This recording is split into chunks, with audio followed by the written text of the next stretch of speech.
Welcome everyone to a brand new video. Thank you so much for choosing my blog to inform yourself with what's going on around the world. Let me help you analyze the news, your local news, your international news. Let's begin with social networks have become a significant influence or power. This company wants to decide what we can see or transmit to the world. In the present time, owners of these companies or groups who manage these social networks want you and I to believe they have the wisdom or have applied the five universal human values such peace, freedom, social progress, equal rights, and human dignity. Where am I coming from this? Where am I getting these five values, human values? Well, they are enshrined in the Charter of United Nations and in the Universal Declaration of Human Rights. I believe this already set human values may be a good start for anyone thinking of censoring the rest of us. I think we should know what scale is being used to judge or to judge our communication, especially when these companies started wanting us to say what it is in our minds. We all should know what their credentials are to censor the rest of the planet, what images and information should be seen, shared, to say for them to say I can accurately judge ideas and categorize them as damaging to our perception of reality for the rest of the planet. Let's remember Google, Facebook, Twitter, WhatsApp. Well, there are private companies, and three of them are owned by one person. I would understand if thinkers who valued reason, science, religious tolerance, and natural rights, such life, liberty, and property. I am talking about the Enlightenment philosophers like John Locke, Jean-Jacques Rousseau, Charles Montesquieu. Hmm? Who are these people? Well, they helped develop government theories in which all people would govern, not a private company. Although countries such as Chile and Mexico try to promote social media consumption, some countries prevent the population from accessing various websites by blocking massive platforms such as YouTube, Facebook, and Twitter, arguing that they increase the probability of social revolt and organization activities of opponents. Let's talk about the People's Republic of China. The Asian giant has blocked YouTube since 2007, Facebook and Twitter since 2009, without giving any explanation. Only in March 2009, when the spokesman for the Ministry of Foreign Affairs stated, China is not afraid of the internet. We operate in all accordance with the law to prevent the spread of harmful information. Let's move on to Iran. Since 2006, YouTube has been blocked in the Persian country because the authorities consider it immoral for or after publishing the erotic video of an Iranian actress. The citizens could enter the video platform again in 2009. But then elections came and it was blocked once again, along with Facebook and Twitter, for fear that social movements would organize through these platforms. Facebook and Twitter are currently available. Iran's leader has a fan page. The president of Iran has a Twitter account. Let's move on to Pakistan.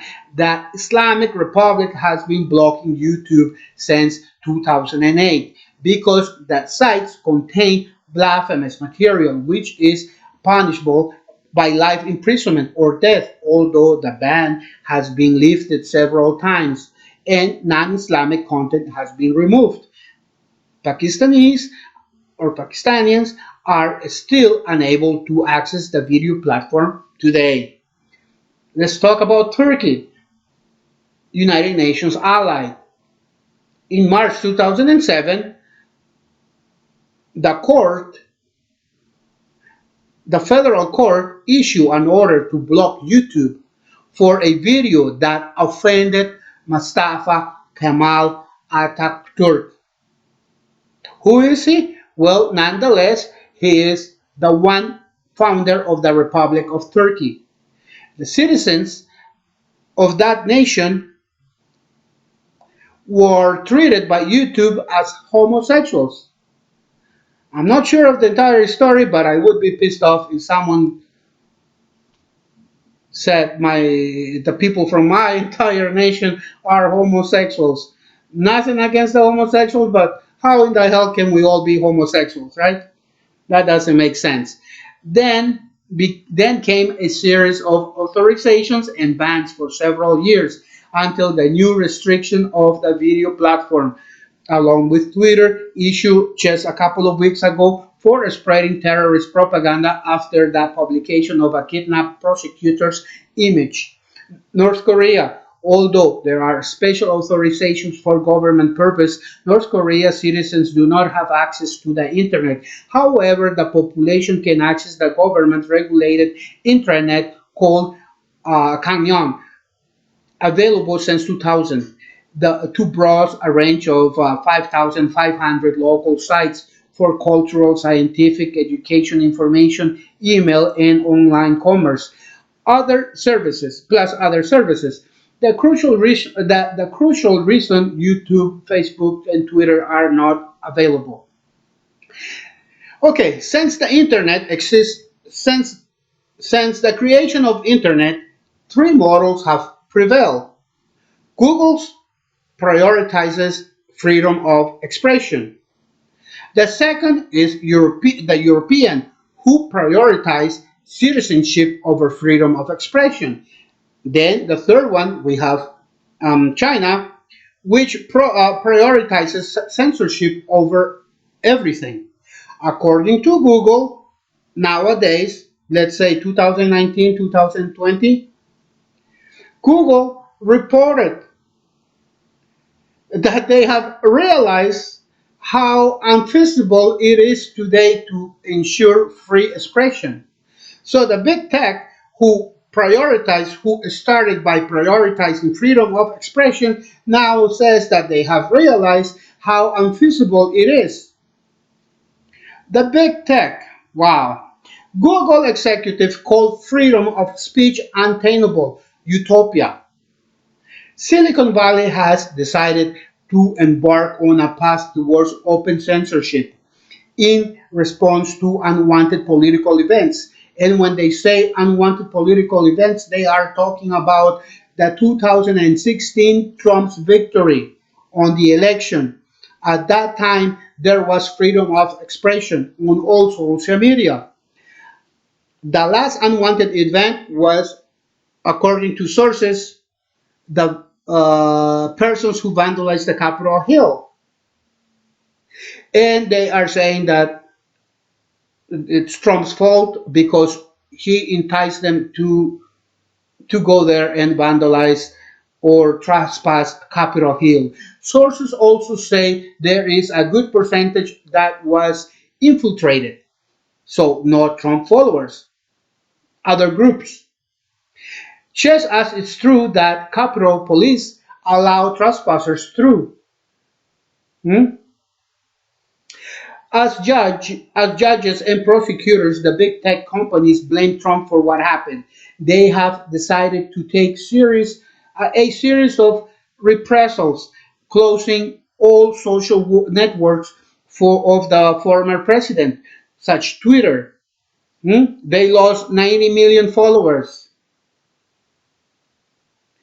uh, Mr. Zuckerberg closed an Instagram account of Donald Trump of 22 million, and then on Facebook closed an account for 32 million.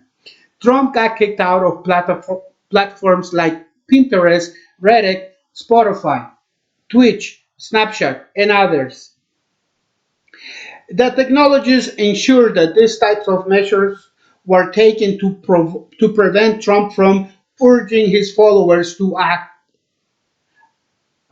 do acts that could cause social unrest. Some people say that since social networks are private, they have the right to expel anyone. But in this case, it wasn't just anyone. It was the president of the United States. So imagine if they can do that to the president of the United States, they can do that to any president around the planet. Well, they actually even tried to, well, they actually shut down Parler because Parler would not censor the people that were flocking to their website. So Apple and Google would not, they denied warehousing services to Parler. And this caused Parler to shut down indefinitely. And of course, Parler has taken them to court. It is also terrifying to know that these companies or these social media companies have so much power to manipulate public opinion and that they are willing to do so. This indicates that the United States has been left without freedom of free expression, without open competition. Hmm? The United States will increasingly follow the Chinese model where censorship prevails everything. The United States is currently trying to eliminate what is known as Trumpism. So, like I said, every single account where there is, that supports Trump will be shut down if they haven't yet. This is blatant censorship, said Mr. Lopez Obrador, president of Mexico, and he condemned the censorship imposed on President Trump. According to social networks, Biden has received more votes than any other president in the history of the United States. Over 80 million citizens supported Biden. Despite this tremendous popular support, Biden and his government seem to be in a hurry to eliminate all accounts that support Donald. Angela Merkel said she considers that it's not up to a private company to regulate the limits of freedom. Remember Elizabeth Warren. She said that once she came into power, she would put a stop to Mark Zuckerberg. So Facebook algorithm took care of getting her out of the candidacy. Zuckerberg said he could not afford to have an enemy inside the White House. So, my friends, that says it all. Thank you so much for reaching this point of the video. Like I always say, let's help each other. Don't forget to subscribe, share, and leave a like or your opinion. Thank you so much. Until next video. Ciao, ciao for now.